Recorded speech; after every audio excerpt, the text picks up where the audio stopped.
Welcome to the Aquarian Shaman broadcast. I'm Star Wolf, your shamanic host, and I'm here to teach you how to transform yourself and transform the world.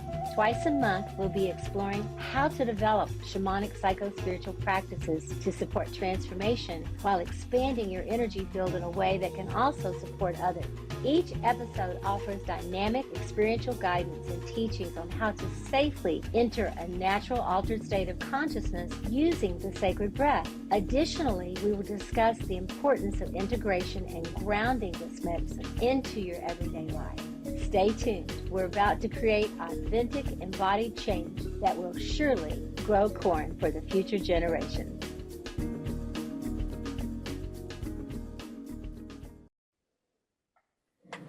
Welcome, everybody.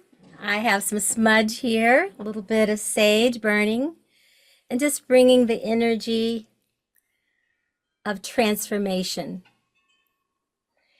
So if you'd like to pause with me for just a moment and let the smoke come to you. And in this tradition, when the smoke comes to you and the sage burns, you begin to release and let go whatever's in your field that you would like to release at this time. And sometimes I think, oh, if it were only that easy. But it actually is. It actually is, whether it's sage or cedar or maybe some incense, or whatever it might be, to burn a little something and to just allow the smoke to come over you and take a smoke bath. In that moment, you watch it go from fire to smoke, and then where does it go? It goes into the other world. And you could have a scientific reason for that, but I prefer to go into the shamanic story of that, is that when we put our prayers, and gosh, don't we need to be doing a lot of that right now all around the world, especially in the ununited states, okay? To put those prayers into that smoke and watch it go and trust that it is going to great mystery, that it's going to great spirit, whatever you call that, whatever higher powers you believe in or that believe in you, that we can restore our faith, restore our hope, and restore our determination to stay on our paths and to not let what comes to us to bog us down, but to truly put it into the smoke, to offer it up, and to turn it over. And that doesn't mean that we don't still be busy about our way and doing various things that we can to make changes in this world in a concrete way. But before I can go into the concrete, I really need to go into the more spiritual. I need to go to my heart. I need to know what's the reason why I'm doing, what I'm praying for. And they say, be careful what you ask for and pray for. And I think that's true, that we need to be intentional, that we need to be, and sometimes we may not know.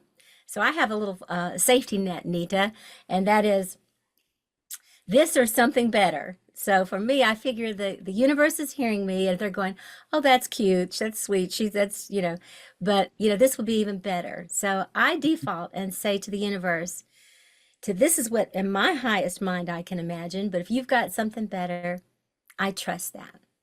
So with that, I would like to introduce today my very special guest, Nita Gage. And we've known each other many lifetimes, and that's even just in this lifetime, we've had many lifetimes together. But before I bring her on fully, I would like to quickly read just a smidgen of her bio, which could be 10 times longer. But Nita Gage has a doctorate degree in psycho-spiritual psychology from Venus Rising University. She is a master shamanic breathwork facilitator. She is an MA in clinical psychology, a certified shamanic abuse counselor. She is also director of faculty with the Hoffman Institute, which is quite impressive, I might add. Nita has been teaching and facilitating transformational retreats and classes and seminars in the US and Europe, around the world really, since 1998. When she was like 10, I guess, but anyway. She is the author of Women in Storage, which was a great title, How to Reimagine Your Life. And she's also a co-author with me with a book called Soul whispering. Soul whispering, the art of shamanic consciousness in everyday life. And this book is very special to me that we were able to Mm. co-create this book together for a number of reasons. And I'm not going to really go into that right now because it'd take me down a different road, but I just will say that my husband at the time had recently passed, and Nita and I came together and wrote this book. And I feel that writing that book about shamanic consciousness is what helped pull me back from the abyss. So it was a really, the book was saving me too at the time. And I really appreciate that we got to spend some time together, working together and creating this book. And I know you know this, Nita, but just to say this to you again, that many people in Venus Risings training programs use this book as a textbook for how to become a professional psycho-spiritual teacher or shamanic psycho-spiritual teacher. It's really become their textbook. So I Mm. thank you for all that you contributed to that and all your years of experience. But before we go into all of that and talk about Aquarian Shaman, I just want to welcome you and to just ask you where you are today. What are you up to? Just at a friendly level. What's going on for you? Well, I'm home in Maui right now. I travel a lot. I still work for the Hoffman Institute, and so I just got off a couple of Zoom sessions for that. But I would add, speaking of Hoffman, that we sell the Soul Whispering book in the bookstore there. So it really is a support to people coming out of that deep process as well, which is really cool. And I'm very proud of the work you and I did on that. Yeah, so I'm living my life and missing my grandkids, but getting on with it and happy to be here with you today. Happy to be here. Mm. And Nita, would you share, because there may be some folks who don't know what the Hoffman process is, because it's an amazing organization who's been doing healing work for a long time. I mean, I'm not sure how long, but you probably know, Mm. and has benefited thousands and thousands of people. And would you just go ahead and say the gist of what Hoffman is and what your Mhm. role is and that sort of thing, and just so people know, so that it's not just Hoffman process, that they really know what it is that you're a big part of. Oh, thank you.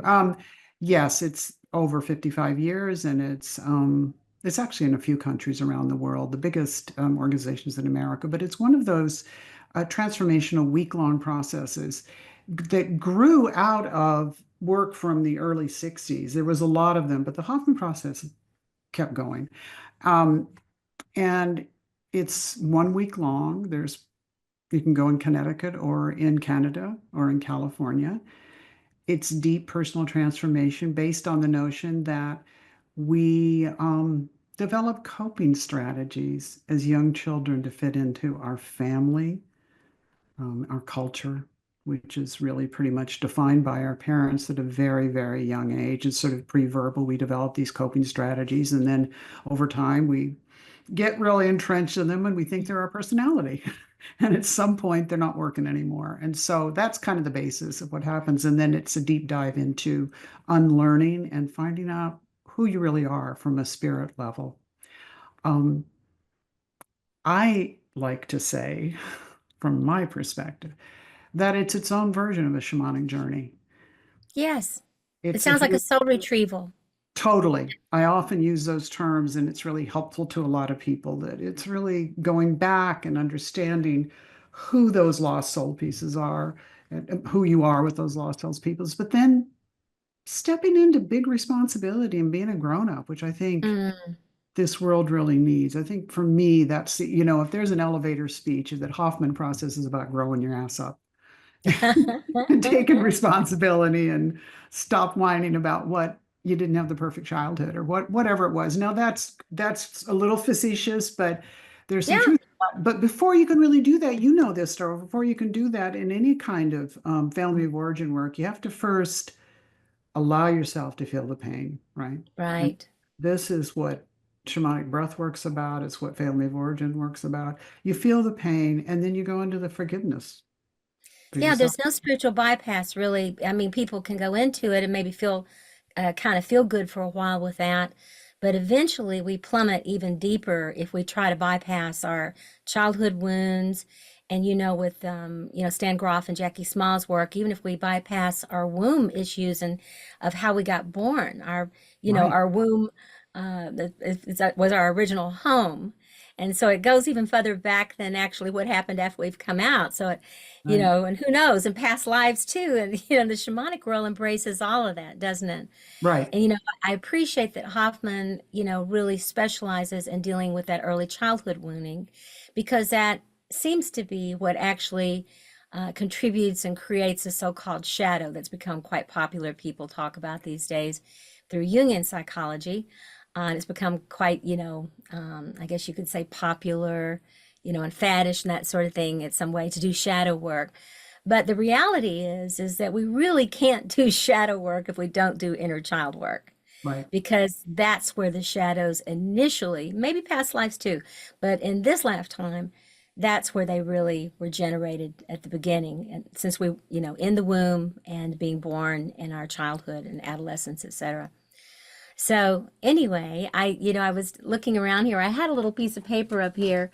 I can't find it right now, but I was going to read it. But anyway, I have my little Hoffman statement from when I went through Hoffman myself, and I did go through one time some years ago when I hit a snag with something, and I thought this is some family of origin work, and this will be a good place to go and do that because I can't really go through my own program. I Uh, just know that wasn't going to work because we do a lot of family of origin work, as you know. mhm. Here at Venus Rising, our ship program, Family of Origin is actually the second initiation, and it's a powerful initiation and teaching that we do. And people say to me, why do I have to do family of origin work? I thought this was going to be a shamanic program where I was going to learn shamanic things. And I'm like, name me one more thing that's more shamanic than your family.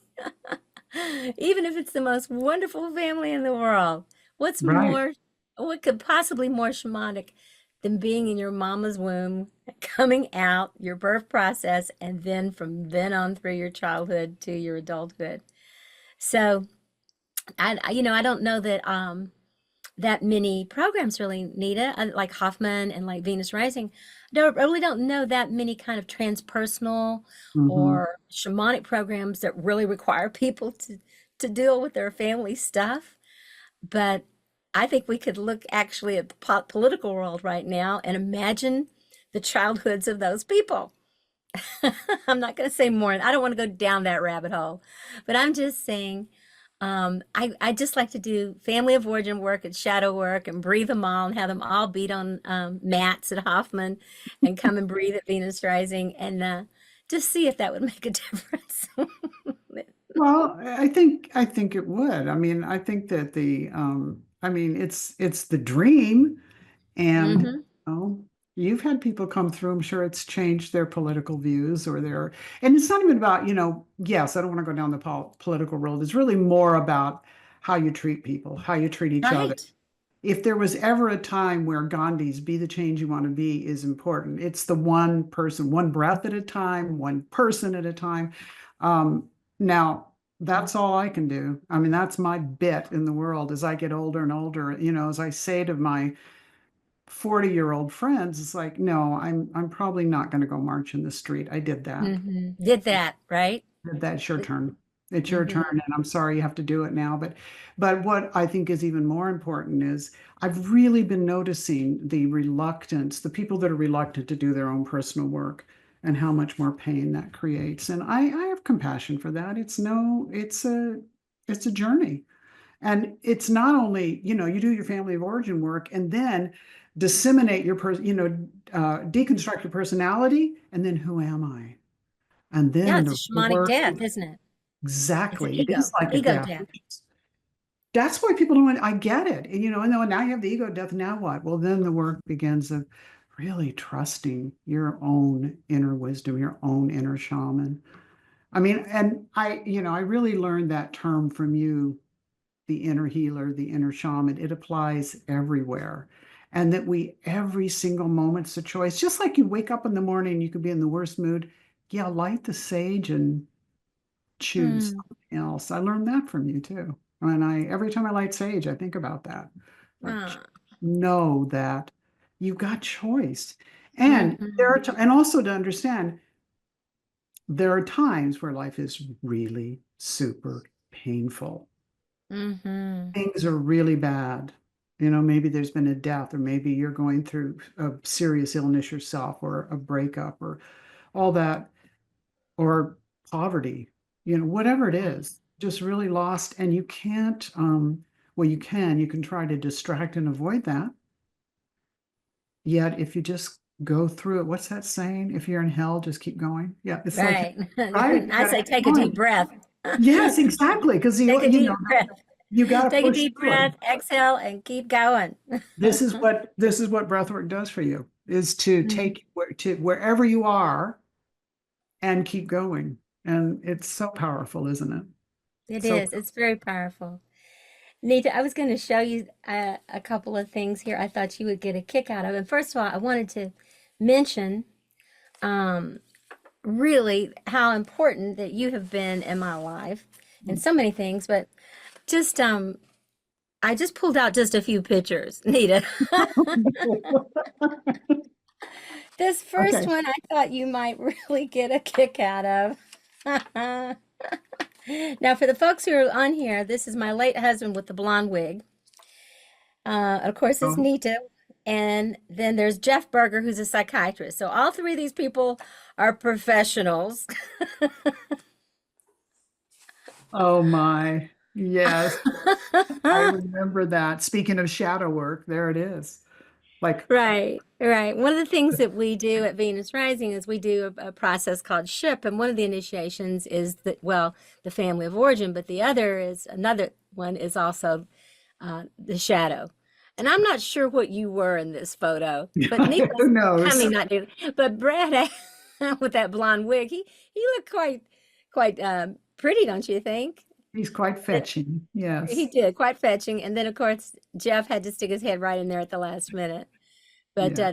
the reason I showed that picture really was because it was one of our very first trainings with Venus Rising, and uh, with a new program of SHIP at that time. Hmm. But I'm trying to even think. Venus Rising is, you said Hoffman's 55. I think you said Venus Rising's headed towards 40. I bet. So Yeah. collectively, between Hoffman and Venus Rising, we have almost 100 years of energy here with these two organizations that have been keeping the faith and trying to help people grow up, Yeah. and also not just grow up, but to really grow up into the light of the divine being and to have that beloved connection to great mystery, great spirit, God, goddess of your understanding. And I know that Hoffman has a really sincere, strong movement towards that, and to the higher power of your choice, much Mhm. like the 12-step program does. And it's the same thing that we do with Venus Rising, and we talk about finding your beloved, that your beloved can be your dog and your mate and your home and your whatever, your sacred purpose and all that. But what is the energy behind it? And the energy is something that's really supernatural, supernature. There's water, earth, fire, and air, and then there's supernature, there's the Mhm. supernatural.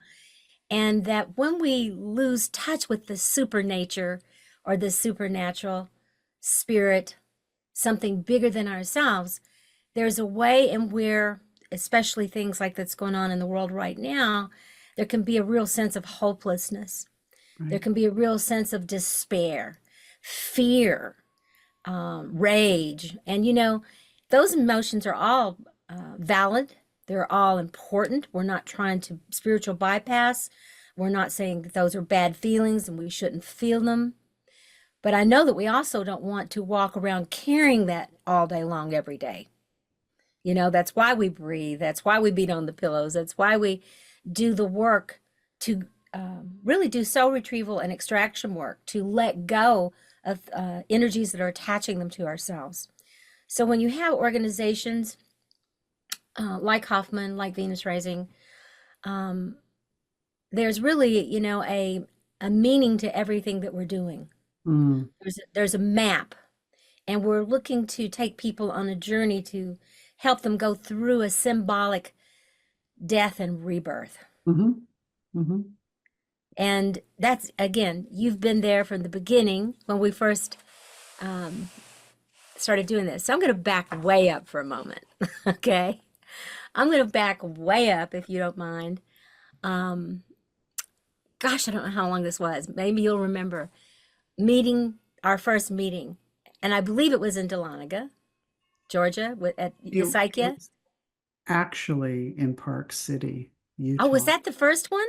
hmm Oh my gosh, I didn't realize that. Yeah, and then Dahlonega. Yeah.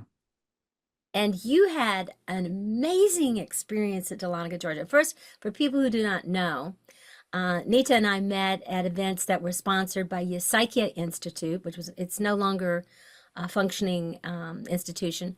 But at the time, and for a very long time, Jacqueline Small, who I just actually spoke to a few months ago, we had a 2 hour conversation. And I hate to say it, but it was so funny. Jackie is so cute. And she's just like, now don't tell people how old I am. So I'm not going to say how old Jackie is. She's older than us. Yeah. And was our teacher. Let's put it that way. But anyway, she is so adorable. And but anyway, and she remembered you. And I said, Mm, mentioned your name. She remembered you. She said, "Oh, give her my love." That sort mm, of thing. So she's a Southern Belle, and she's a sweetheart.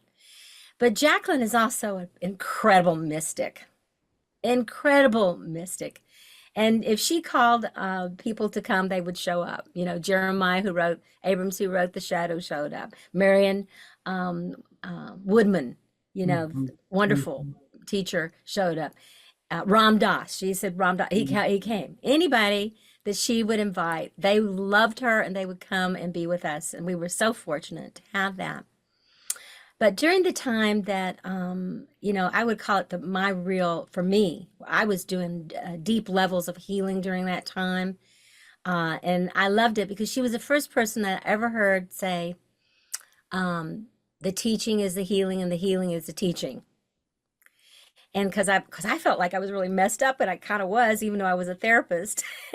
And for the first time, I had a place as a therapist where I could get some healing. And while I was going through the training, and luckily, I met other people in these events who were also there to do the training, but also knew they were there to do the healing. So I would love it if you would speak a little bit about your time and your first experiences coming in with Eusychia and Jackie and with me and with others, and what that was like for you. Anything you want to say about that? Because it really was the beginning of our relationship, mhm, and also the beginning, it was the precursor to our training. It was a mhm. precursor to Venus Rising, and I love to acknowledge what came before. Okay, I'm going to keep the preamble really short so I can talk about it. But the preamble is that I had been through a lot of therapy, and I've been trained as a psychoanalyst by, some pretty remarkable people.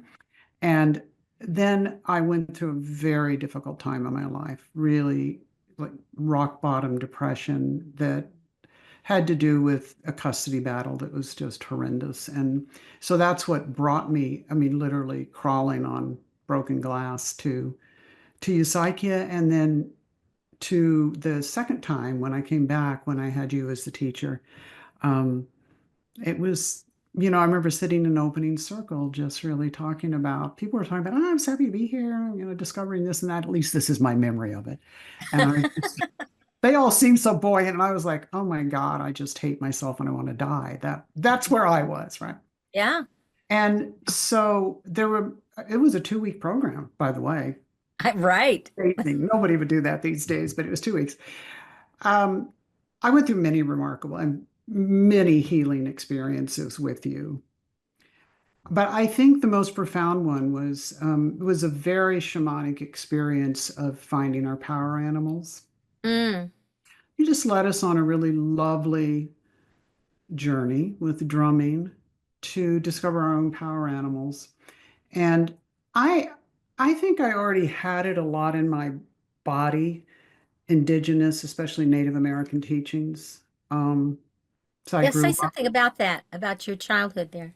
I grew up on a reservation. So my father worked for the government, so I was just surrounded by amazing, amazing grandmother teachers, one in particular, and I didn't know it at the time. It was just my life, you know. But I think it was in my bones, and I rediscovered it with you because to a large extent, I kind of rejected Native American spirituality, not because I didn't like it, but because I was worried about, like, what am I doing as a white woman taking Mhm. that on? But then I began to understand that actually we're all indigenous, and I don't want to appropriate somebody else's religion, Mhm. but there's pieces of it that's just about the natural world. And so in this power animal journey, went through a process, discovered my power animal was a tiger, which by the way I didn't like. I wanted a bunny or something nice. It was a tiger, and I was afraid of tigers. And I went out in and then you told us to go out into the Dahlonega forest, and maybe we'll see something of our power animals. Now, other people in this circle had bunnies or bears at least, and the chances of them seeing that were pretty good, let's face it. So I was pretty cynical. I went out and I thought, it's a tiger, come on. And I was sitting there looking at some cows, and then I thought I heard a loud roar. I thought, all right, I'm altered. I'm or psychotic at this point. And then the cows looked a little scared, and I thought, okay, well, that's interesting. I heard that, and I was really excited. I had this symbolic experience.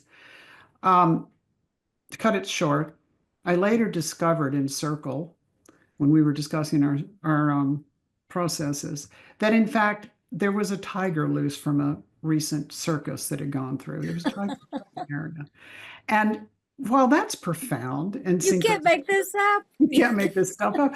I was terrified in that moment. I went into this very shadowy, very scary place of, Mm. God, we're conjuring these things, and that tiger's going to kill somebody. It's going to be my fault. That's where I went with it. And of course, I got talked down from that. The wonderful Jackie Small just really contextualized it for me. But the most important thing of that is from that moment, once it was contextualized, I had calmed down. My spirit could then tell me, hey, guess what? That was just synchronicity. You Yes. did not conjure that tiger, but you know what else? You also didn't kill your mother. And Ooh. I had a big mother wound about that it was my fault. My mother had died when I was younger. So it was, this is where I think what's important about that story is I can get all excited about the tiger roar and isn't it amazing? But we've talked about this a lot of times. You're like, where does it come down to? How does it really impact your life? And what's your responsibility to heal? Then I could grieve my mother's death rather than feeling shame and blame. That, Hmm. that's life changing. It And there's a lot, is. and I have a lot more stories like that, but I think that one is really shows the power of why the shamanic practices, the indigenous practices, first off exist, and they've lasted for so long because they are so potent to bring the metaphorical, the symbolic, the imaginal, the natural into the body and the psyche is what makes real healing. And we can't leave the body and the emotions out. We can't just use the brain, Mm-mm. and the brain is part of it, and our ability to think and to rationalize and to discern and those kinds of things. But when we leave out the emotional body, Right. okay, and the physical body and deny the body, where the body is storing pain too, it has pockets of energy that develop disease from the pain. It has to go somewhere in our cellular bodies. When we deny those things, we deny a part of ourselves and we have soul loss. And when that happens, we feel it that something's missing, but most people don't know what it is, and they get used to being kind of numb or disembodied or settling for half, lived lives and those kinds of things, um, until they can't anymore, until they get to the place where that they are considering leaving the planet, or they Hmm. wouldn't care if they did. And then they might get an illness or something from not really caring for themselves, or the depression and those kinds of things. So, the kind of things you're speaking about, Nita, with the Hoffman process and with the shamanic breath work and the things that we do, those what I call shamanic psychospiritual processes, we're working with the whole being, the whole person. And, I know that things become faddish, and I understand that shamanism has become faddish, and being a healer has become a fad. I guess in some ways I'm rather see it be a fad than burned at the stake for doing it, Yeah. But, you know, and at the same time, as Jackie used to say, doing this work prematurely before you've really done your own inner work actually hurts the work in the Hmm. world. And so, and I was reminded of that over and over when I want to get healed up quicker than I was, and she said, just breathe and give yourself some time. It's still faster than regular old counseling, and counseling is great. But I would say that the thing that what we're talking about today, the accelerated path to Hmm. transformation. And right now, I think we could use a little of that on the earth. I'm not sure how much longer, maybe we'll live, and die our lives here. But we both have grandchildren, Hmm. and I would really love to, be a part of the change and see it before I leave. Me And I too. do. I do. I see it. And you do too with the people that Mhm. you work with. You and I both work with a lot of people around the world that come from all over the place, all ages, all persuasions, all Mhm. religions, non-religions, cultures, all those kind of things. And those are the kinds of groups, I think, where the most amount of healing can happen, I agree. because we have this smorgasbord of souls, and there's like a sampling of humanity where we can facilitate that, and bring about that common bond and come back to love and wisdom. So, a couple other things here. All right. I know I'm jumping around. You and I should need to get together and talk for about 5 hours. True. Another pivotal moment in my life. There's Brad and I on Oh, our wedding day, it's so and there's you sweet. and Daniel as our two ministers. So, to speed it up for those who are still on here, Nita went on and went through your psychic programs, and then we birthed Venus Rising, and she was like the first mate, as you would say, the co-captain there, and was it in the early events that we had, she was at everything that we did there, and was so influential. I always say this, I don't even know that it would have happened without you, Nita, and that's the truth. No. So she was definitely the first person that was bequeathed the shamanic breathwork mantle. And of course, Daniel is there, and he's an amazing astrologer. He's actually going to be on the program one day. So he also became a facilitator. But that was a very special moment in my life, of course, and for my late husband. But that was a highlight of my life, was being there with all of you, being with people I love so much, and in that wedding. Um, I had one more here somewhere. Let's see here. So I showed you the one with, yeah, I did that already. Oh, that you're not here actually in this picture. However, you know what this picture is. This was where we opened up the first Yeah. shamanic center in Fairfax, California. It's been a few years since I've been by there, but I see that when last time I was there, I could see that the building was still there. And but we did different, offerings up there. And one of the cool things for me, being a person coming from a small town, that actually, thought that I was an agent of the devil in Kentucky for doing this kind of work. It was wonderful to go to the Bay Area and to actually have the mayor, if you remember. Yeah, I The mayor remember. came and cut a pink ribbon and brought flowers, and I thought, boy, this is a long ways from Madisonville, Kentucky. Anyway, We had some beautiful groups there, and I have a lot of really, really beautiful memories of our time together, living together, and having our kids and our dogs and the things that we did together. Yeah, I do as well. I'm really thinking about something you said a few minutes ago about who comes to Venus Rising events, who comes to Hoffman events. I think to not gloss over this really important point, it is people from all over the world and from Mm, religions and from all cultures. And this is I just think it's so profound to bring that forward, to know that you people, I know your experience is similar to mine, that they're in the room, they're doing their own personal work, they're touching into their deep inner healers, their own spirits, and the divine, and all the things that the differences and the identities are important, but they're not hmm at odds with each other in those settings. And it's profound. It's what's really needed in the world. I mean, I know you've had Native American teachers, you've had all kinds of spiritual teachers, and they've also come to Hoffman, and it is absolutely astounding how the way that the playing field gets leveled with hmm the differences. It's not homogenized. It's not about it all, we're all the same because we're not. No, we're not. Yet we're all connected to the same divine if we will allow ourselves to be. And I don't know about you, but I mean, I don't want to get too heavy-handed about this, but this is time in history when to know that that exists repeatedly at Venus rises. It exists repeatedly at Hoffman as well, but it actually exists. People from all walks and all religions, and having the same experience of Hmm self-love, and from that self-love emanating out to love the world. It's profound.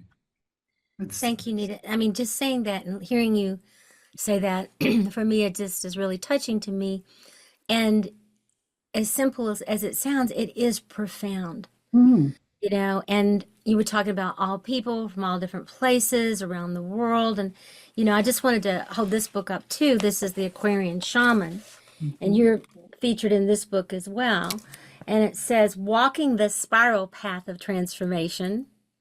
And that was something, again, too, that you were there and present with as we were developing that concept, that it didn't just travel, life doesn't just travel in a circle or a linear path, but that it was a spiral path made up of elemental energies, which is shamanic, of mm, water and earth and fire and air and spirit, and that we belong to the earth as well as to the other dimensions, and that we're here for a purpose, that we're not born in sin, that we're born in blessing, and that a lot of stuff happens here that needs healing and transformation, that it's something human beings that seems to have agreed to come here and experience. But in this book, one of the things I wanted to do, at first I almost didn't call it Aquarian Shaman because, New Age gets such a bad rap and being woke and, and all those kinds of things. And I understand that. I mean, I must admit, part of my shadow is that I get annoyed with people that I feel are in spiritual bypass. I may love them. I try to be kind, but I gently try to edge them a little bit more to the shadow so that they can really deal with what's hidden and why they need to leap over their pain and go straight into spirit. And when you leap over something, you've leapt over something. You've left it and it's still there. It's still in the shadows and it's still pulling the strings in your life. Hoffman knows that. Venus Rising knows that. Shadow work knows that. Jungian work knows that. Psychoanalysis knows that. If we don't pay attention to what we've pushed into the darkness, it will simply grow. And I feel that that's what we're witnessing here in this country in the United States, but around the world. mhm, And it's not new. We from the beginning of time, but right now it's rearing its head, and its fangs in a very strong way. So it's really in my consciousness right now. And I find it interesting that this book is coming out now. I've been trying to write this book for 15 years, no, but and I didn't plan it to come out at this time, but it has. And now with Transformation Network, our program is Aquarian Shaman. Oh, And the message for me around this is that it's time for everybody. yeah. It's time for everybody to remember their shamanic roots. Like you said, we all belong to this earth, every one of us. We may have come from Mars or Venus, or as the guy used to say about women from Venus and men from Mars. We may be from other dimensions in the fifth dimension, and people are talking about the 12th dimension. But as my mammy used to say, by golly, you're here now. So we're here now. And Ram Dass would say, be here now. And if we're being here now, what does it mean? What does it mean to embrace the Aquarian energy? What does it mean to embrace our own love for this earth, for this indigenous, beautiful earth, for the shamans within ourselves? For me, this book is all about, and this energy is all about, it's the same thing again, growing up and standing in the light. And I hear Jackie Small's words, standing in the light of our true being, of who it is we really are and who we've come here to be. It's that simple. It's not about, I have my feathers, I have my things. A feather is not required. All it's required is an open mind, an open heart, and a willingness to do our inner work, to find the places such as Hoffman, such as Venus rising, and there's others, but not just running away to just a retreat. And I don't mean to say just running away, but just going from retreat to retreat to retreat, into workshop and workshop and workshop, and becoming kind of a workshop junkie almost, and getting high, and then oh, I need another one. I need another kirtan. I need another cacao ceremony. I need another, even breath work. I need another breath work, whatever it is. I need another therapy session. At some point, you have to live your life. Right. Or not, but at some point, I just feel like, um, to keep breathing, to keep doing the inner work is a part of what we do. But living your life just in workshops Yeah. is not living your life. So, in this, and I want to come back to you around that, but I just wanted to show that in here, and I'm not going to show everybody in here, but you're in here. Where are you? There you are, looking very suave with your sunglasses down there. I see Oh, it. yeah, there you go. But there's all these wonderful people. I have highlighted 40 people, different nationalities, different ages, different, lots of differences, but of all people who've all come through Venus Risings programs or been a part of it, or staff, or, those kinds of things, which required them to come through, and who've gone out in the world and who are doing wonderful things in the world. Maybe some were doing before, but almost all are now, if they weren't before. And how they have picked up the mantle, if you will, of their own inner Aquarian shaman to go be that change that they wish to be, and to carry that message. So I wanted to just, I know you know this, but to know how grateful I am to you for all that you have contributed to my life personally, for what you've created to Venus Rising. I really felt like that we were the two mamas of this beautiful thing, and with Shamanic Breathwork, and for the ongoing friendship and connection, and the vision that we hold for the world, which I believe is an Aquarian vision. So Nita, give us your words of wisdom here in these last Well, a couple 10, things. 15 minutes. One Go thing for is, I always think of it as I was the midwife and you were the mama. You it. weren't in it, but you needed a midwife. You I need definitely support. needed a midwife. Yeah. And so that's kind of how I hold it. The other thing kind of comes to mind is that saying by the French philosopher Chardin, who says we are spiritual beings having a human experience. Now, people love that saying. It gets tossed around all the time, and it's often used to say, I don't really belong to the earth. I'm just, Mm, but I always point out, let's look at that last part, mm, having a human experience. That's actually the assignment, that we're here to heal ourselves as part of something that I don't understand, some great mystery for sure. But we're here for both. We are spiritual beings having a human experience. You can't bypass either of those. And I think people err on one end or the other. They get so caught up in the world of materialism and so forth. Or, the other way around, which is to bypass it when in fact, you really got to just live your life. And the other thing I say to people often is, it'll be the end of a week-long workshop, whether it was with you or it's with Hoffman, and they'll be talking about, oh, this is also wonderful, and I feel I'm really myself now, and I can be this way and be honest. But when I get back to the real world, how am I going Mm, to do it? And I always say, what you're calling the real world is an illusion. This actually is the real world. The ability to be open-hearted, to drop your mask, go out there in the world and live as though you're in the workshop still. Just try mm-hmm. that. Just you treat other people, and they're going to disappoint you. They're going to let you down, but you don't have to let go of your truth.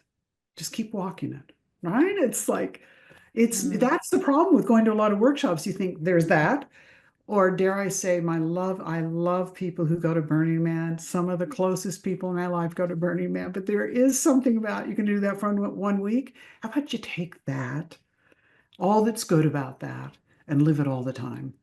And at least that's the practice. Is it going to work perfectly? You and I know it doesn't, but I know you and I have said this to each other a lot. I always live like this. I am Yeah. always being shamanic. It's not a thing. It's just call it what you like. But it's about living in your body and in your truth and embodying that spiritual being and all of your emotional truth and owning when you fuck up. Excuse me, I probably shouldn't say that. When you just really mess it up and have to make amends to other people and yourself, but live Yeah. from your truth, your embodied truth. So true, Nita. I love that, as we are in the next 10 minutes preparing to close up, or 12 minutes, for me, this is the real world too. And I made that decision. It's a decision. Yeah. Okay. It's not about, well, when I get money or when I get a divorce or when I get married or when I get the kids straightened out or when my dog starts barking, you know, whatever. It is a decision. Yes. It is a decision made in a moment that this is my life one day at a time, just as my sobriety. My Hmm. sobriety date will come up in March 21st. I'll be sober 43 years, believe it or not. I've been thinking like, I don't know if I can make it sober through the next next year, the way things are going. No, seriously, I wouldn't trade my sobriety for anything. But, it's the decision one day at a time. Yes. I made a decision as a compulsive drinker, and as an alcoholic with an illness, to one day at a time be a sober person, Right. you know? And the same thing with being shamanic. First of all, I don't think we were ever not shamanic because we are water, earth, fire, air, and spirit. So it's a remembrance. For me, it's the biggest joke to have forgotten. It's the biggest denial, and it's the biggest soul retrieval to remember how much we belong to this earth and Yeah. that the Creator gave us a beautiful spirit to put on the clothing of water and earth and fire and air, these elemental bodies, and to have this incredible experience of being human. I do pray that we're evolving from human beings to humane beings. That's my truest prayer. And I think that we're in transition, that we're kind of in the caterpillar gooey ooey stage. Mm, And I'm praying that when those imaginal cells, that we're going to evolve into, that really mystical image of the butterfly that has gone through that huge death and transformation and metamorphosis. And I still call it a leftover from the 60s. I still have hope, well, me you know. too. I Mm, still, and for me, with my last breath, I hope that I can still say, I hope. And yeah. and it's more than hope. It's action. And what we do every day, how we live our lives, how we choose to live our lives. And that's the thing that I admire about you, Nita. one of the biggest things is I admire the choices you've made for yourself and some really, you know, you're not a stranger to making really difficult decisions that would change your life radically at different times and disappoint people or whatever in order to be true to yourself. Mhm. Yeah, it's really the thing about living from your truth every day is there are sacrifices. You've made them, I've made them. And I even hesitate to advise people to do it because it's not an easy road. I mean, but the hero or heroine's journey is not yet. I was just having this conversation with somebody recently, like, why bother to live like this? Why bother to live and try to be in truth all the time or to step into what's honestly there? Why bother? Is it really better than the person who doesn't do that? Well, I, I don't know for sure, but I can tell you that I am a very happy, healthy 74-year-old and very glad to be alive. And I choose, it's a choice, it's a decision, and the decision involves a choice every single day. And sometimes that choice is to do nothing and suffer and be patient, right? It's not like, oh, I'm going to choose to go on the roller coaster every day at all. It involves that choice too, but it's always a choice. It's never because I'm a victim of my circumstance. I mean, at least now. I mean, I used to think I was. So the choice, what you're bringing up about decisions and choice, it's key. There's sacrifice, there's joy, there's love, there's misery, there's death, there's rebirth. Yeah, it's beautiful life if you choose And it to you, be. yes, and you and I both know what codependency looks like. Yeah. And there's a difference between codependent behavior where we're unconsciously giving in order to get and to be loved. Um, for where the difference between that and true planetary service. And that doesn't mean that we still don't want people to love us or do things to make people love us, which is impossible anyway, but we can still try. But that the actions, and I know this is true for you, and I know it's true for me, that the actions that we're taking all the way back from, our teen years to our 70s. I'll be 73 this year Yeah. and going strong. We're still going strong. And that is, there's a way in which we're still that 17-year-old. Yeah. We're still that 37-year-old. We're still that 57-year-old. All those things live within us. And all the things that we have dedicated ourselves to consciousness. I'm grateful for the era that I grew up in, which was all about awakening consciousness. And I'm grateful that I found more depth in that consciousness along the way through my own shamanic deaths and rebirths. And I'm grateful for the good friends and especially you, Nita, that, my higher power placed in my life at the exact right moment. Mm. I like to think that that happened for both of us. It was a mutual love and support and ongoing. So for me, having you here today is really important to me. I wanted to acknowledge and honor you.